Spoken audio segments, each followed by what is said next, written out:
नमस्कार। एक बार फिर हाजिर हूँ एक नई कहानी किलकारी लेकर। ये कहानी मैंने 9 अप्रैल 2020 को लिखी थी। प्रस्तुत है कहानी किलकारी। ब्रह्म मुहूर्त में उठना अच्छी बात है, पर कुछ लोग इस समय इसलिए नहीं उठते कि वे इस घड़ी की महत्ता समझते हैं। वे इस कारण उठते हैं कि उन्हें मजबूरी उठा देती है। मजबूरी के अनुभव स्वाध्याय के अनुभवों से अधिक गहरे होते हैं।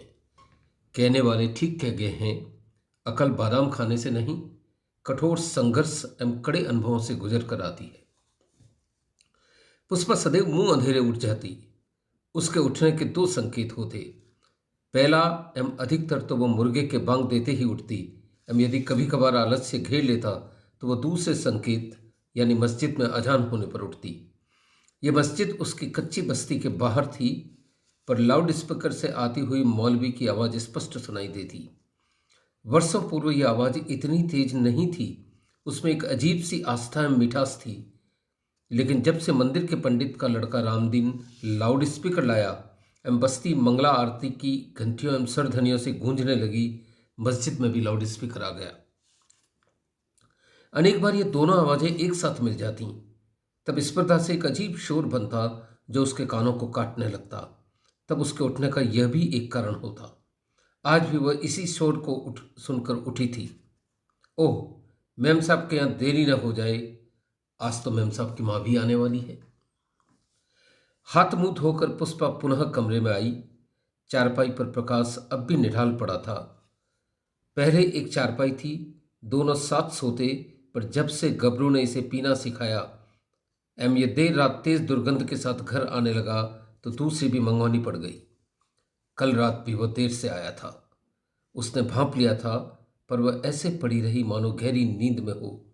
तब कुत्ती खसम को खाना भी नहीं खिला सकती एवं साथ में माँ बहन की गालियां बकते हुए वह रसोई तक गया, टुक्कड़ खाए एवं वापस आकर सो गया। सोते हुए भी कितना बदहवास था। एक पांव का जूता उतार दिया, दूसरा पहने हुए ही सो गया। पुष्पा को एक बार फिर गबरू याद आया।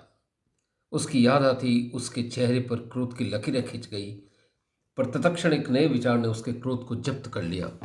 वह दांत पीस कर रह गई। प्रकाश क्या दुधमुहा बच्चा है कि उसे कोई बहकाए? पिछले महीने ही 35 पूरे किए हैं। इस उम्र में तो अच्छों अच्छों को अक्ल आ जाती है। लोग कुएं में कूदने का कहेंगे तो कूद जाएगा क्या? बाहर नीम के पेड़ पर चिड़ियां चहकने लगी थी। कमरे में सुबह का उजाला भरने लगा था। पुष्पा ने प्रकाश के पांव से जूता उतारा एवं उठाने के पूर्व से घड़ी भर निहारा। ओह प्रकाश, पहले तुम कितने अच्छे थे, मेरी कितनी तारीफ करते, नित्य शाम साथ भोजन करते, लेकिन संगत ने तुम्हें क्या बना दिया। पहले एक भी खोटा अक्षर नहीं बोलते, पर अब तो गाली गलौज नित्य की आदत हो गई है। अभी कुछ दिन पहले गबरू ने भड़का दिया, तेरे औलाद नहीं है, जरूर तेरी लुगाई पिछले जन्म में डायन होगी। उस दिन घर आकर कैसा उकड़ा था। डायन? टुक्कड़ ही तोड़ेगी या कभी औलाद भी देगी? इतना कहकर उसने पास पड़ी छड़ी उठाई एवं तड़ातड़ पीटने लग गया। कमर पर आज भी निशान हैं, अब भी दर्द टीसता है। मैम साहब ने कहा भी था कि पुलिस रपट दर्ज करवा दे। उसका दिल भी हुआ, फिर जाने क्या सोचकर खून के घूंट पी कर रह गई। यह सच भी तो है। शादी किए 12 साल हुए एवं वह अब तक बांझ है। पुष्पा जानती है प्रकाश में कोई दोष नहीं है। वो तो उसी के कर्म फूटे हैं, वरना विवाह के इतने वर्षों में उसकी सहेलियों ने 3-4 बच्चे जन्म दिए। ओह, औलाद पाने के लिए उसने क्या क्या नहीं किया। मंदिर, पीर, फकीरों, कहाँ कहाँ मत्था नहीं टेका।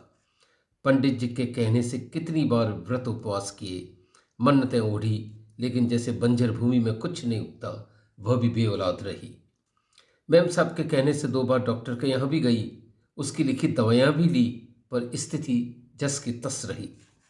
डॉक्टर ने साफ कह दिया, बीमारी हो तो इलाज करूं, भाग्य का इलाज उसके पास नहीं है। नहा धोकर वो बाथरूम के बाहर दीवार पर लगे आईने के सम्मुख आई। कंगा करते हुए उसने स्वयं को देखा। ओह, वह आज भी कितनी सुंदर थी। कितने सुंदर नक्श, स्वच्छ मोती जैसे दांत, लेकिन गरीबी एवं बेऔलादी ने चेहरे का पानी उतार दिया। आईने से ही उसने प्रकाश की ओर देखा, जो अब कुर्सी पर बैठा अखबार देख रहा था। वह आज भी कितना बांका है। काश दारू न पीता तो बांकपन मुंह चढ़कर बोलता। ऐसा सोचते ही उसकी आंखों का नूर चढ़ गया। लेकिन तभी रात वाली गालियों का ख्याल आया। अब इस ख्याल के साथ उसका चेहरा बुझ गया। वह सड़क पर तेजी से बढ़ रही थी। सूरज ऊपर उठाया था। मैम साहब का घर उसके घर से 1 मील पर था। उसे नित्य 7:30 बजे पहुंचना होता था। झाड़ू, पोछा, बर्तन, कपड़े, रसोई आदि कार्य समेटने में 2 घंटे लग जाते। फिर दिन भर उनकी 1 वर्ष की बच्ची को भी तो संभालना होता। मैम साहब शाम 5:30 बजे वापस लौटती, तब वह घर छोड़ती। कभी कभी वह सोचती, काश वह भी मैम साहब की तरह बैंक में अफसर होती तो रोज नई साड़ियां पहनकर बन ठन कर जाती। मैम साहब के तरह प्रकाश भी उसकी हाजिरी बजाता। उसने अब तक जान लिया था, प्रोविजन स्टोर से साहब उतने पैसे नहीं कमाते जितना मैम साहब कमाती है। तभी तो धौंस चलती है। हर औरत को पढ़ लिख कर ऐसा ही बनना चाहिए। यहाँ तो सुबह जल्दी उठो, घर बार दोनों संभालो, पति की जी हजूरी करो एवं उसके जूते भी खाओ। वो मैम साहब को अनेक बार साहब को डांटते हुए देखती तो मन में एक विचित्र टीस उठती। उन दिनों उसे अजीब सपना आते। वह इन सपनों में या तो प्रकाश को आंख दिखा रही होती अथवा उसकी कमर पर सड़ासड़ बैंतें मार रही होती। तब प्रकाश निरीह पिटे पिल्ले की तरह घर के कोने में दुबका खड़ा होता। एक सपने में तो वो प्रकाश पर पिल गई। कमीने, औलाद नहीं है तो क्या इसके लिए मैं दोषी हूं? तेरे भी तो भाग फूटे हैं। डरा सहमा प्रकाश तब हाथ जोड़कर माफी मांग रहा था। इन्हीं विचारों में खोई उसकी तेज चाल और तेज हो गई। रास्ते की चहल पहल बढ़ गई थी। धूप अब सड़कों पर बिखरने लगी थी। हालांकि मार्च का महीना होने से धूप में वो तलखी नहीं थी। स्कूल के बच्चे यहाँ वहाँ निक्कर, शर्ट एवं टाई पहने बसों में चढ़ रहे थे। उनके छोटे तस्मेदार जूते उन्हीं की तरह कमसिन लगते। इन बच्चों को देखकर उसके हृदय से टीस उठती। ओह, क्या कभी उसके भी बच्चा होगा? इतना बड़ा होकर वह भी तो स्कूल जाएगा। वो उसके लिए अच्छा सा टिफिन बनाएगी, सबसे साफ कपड़े पहनाएगी, खुद जूतों को चमकाएगी, अपने हाथों से तस्मे बांधेगी। अनेक बार ऐसे ही एक बच्चे के साथ वह सड़क पर खड़ी होती। आसपास खड़े माँ बाप को देखकर कहती, यह मेरा बच्चा है। उसका सपना लोग टूटते ही वह बिखर कर रह जाती। मैम साहब का घर अब सामने था। घर क्या बंगला था। आगे बगीचा, खुला बरामदा, भीतर बड़ा हॉल एवं 3 कमरे। यह बंगला उन्होंने 5 साल पहले खरीदा था। साहब का पिता खूब माल छोड़कर मरा था तो इनका हौसला बन गया। यहाँ तो गरीबी ढोते एड़ियाँ घिस गई। किराए के 1.5 कमरे वाले मकान में रहते वर्षों बीत गए। बारिश में खपरेलों से पानी झरता है। सास ससुर गुजरे, कर्जा दे गए। मरण भोज कोड़ में खाच बन गया। लोक लाज निभाने में आंख का पानी तो रह गया। वे ठन ठन गोपाल हो गए। वह भीतर आई तो मांझी सामने बैठी थी। ओह, जोधपुर से उदयपुर आने वाली बस तो तड़के ही पहुंच जाती है। उसने पहले भी उन्हें 2-3 बार देखा था। वह हर 2-3 महीने के अंतराल पर आती रहती। पति था तब यह अंतराल 6 मासी था, पर पति के मरने के बाद औलादी सहारा थी, अतः यह अंतराल कम हो गए। मांझी के आने से उसका काम सवाया बढ़ जाता। उसे कुप्त भी होती, पर बुढ़िया का व्यवहार इतना मृदुल स्नेह हो रहा था कि उसे यह भार जरा भी भार नहीं लगता। अनेक बार तो वह उसके मन की दर्द भी उनसे बांट लेती। मांझी जितनी बार चाय पीती उसे भी साथ बिठाकर पिलाती। दोपहर वही खाना खिलाती जो वे खुद खाती, वरना अधिकांश घरों में नौकरों को तो बचा खुचा परोस देते हैं। माँ जी उसे नई नई डिशेज सिखाती, रसोई अच्छी बनाने के तरीके भी बताती। ओह, उस दिन खाना कितना लजीज बनता। धीरे धीरे उसे ऐसा लगने लगा मानो वह उसकी पूर्व जन्म की माँ हो। आस्था आदर को दूना कर देती है। इसी के चलते पुष्पा को माँ जी से स्नेह डट से डटतर बन गया। मैम साहब की बच्ची को वो खूब प्यार से रखती।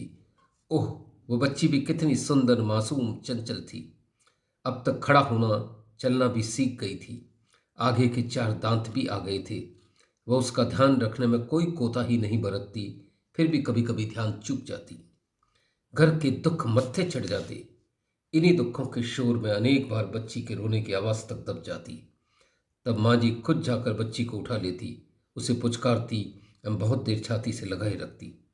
बच्ची 2 बार पलंग से गिर गई तो माँ जी दौड़कर उससे पहले पहुंच गई। एक बार दूध की बोतल खुल गई तो बच्ची पर दूध बिखर गया, तब भी माँ जी ने ही संभाला। कई अन्य बार बच्ची टट्टी पेशाब कर देती तो उसे भान भी नहीं रहता। वह रोती तभी उसे होश आता। एक बार तो वह उसे दूध पिलाना भूल गई। ओह, न चाहते हुए भी वह ऐसी गलतियां क्यों कर बैठती है।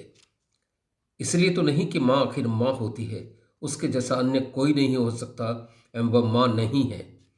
इस ख्याल के आते उसकी आंख नीची हो जाती। माँ जी एक धीर गंभीर अनुभवी स्त्री थी। शायद उन्होंने इस बात को ताड़ लिया, तभी तो पिछली बार जब बच्ची पलंग से गिरी वह गंभीर हो गई थी। हालांकि आदत के मुताबिक उन्होंने कहा कुछ भी नहीं। आज पुष्पा बहुत उदास थी। बीती रात प्रकाश ने फिर जमकर शराब पी एवं घर आकर फिर बेऔलाद होने का ताना दिया। इस बार वह टूट गई। हथौड़े के 10 वार से तो पत्थर भी टूट जाते हैं। यकायक वह चौंकी। माँ जी का हाथ उसके कंधों पर था। पुष्पा, आज इतनी उदास क्यों हो?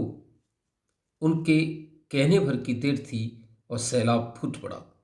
हिचकियां बंध गई, वर्षों के दबे आंसू बह गए। माँ जी ने उसके सर पर हाथ फेरा तो वह बिफर पड़ी।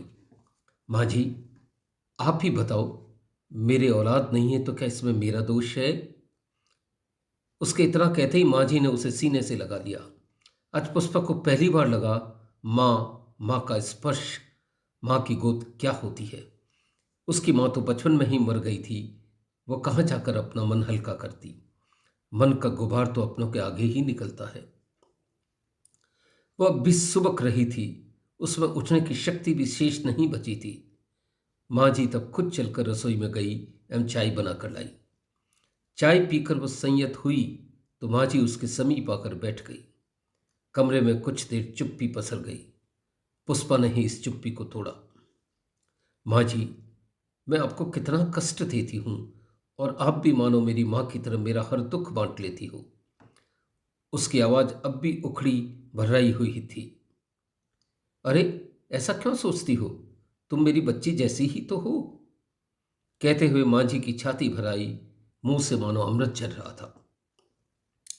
माँ जी, एक बात बताओ, क्या मुझे भी कभी औलाद होगी या फिर मैं यूं ही बे औलाद मरूंगी? 1-2 वर्ष और बीत गए तो प्रकाश जीना हराम कर देगा।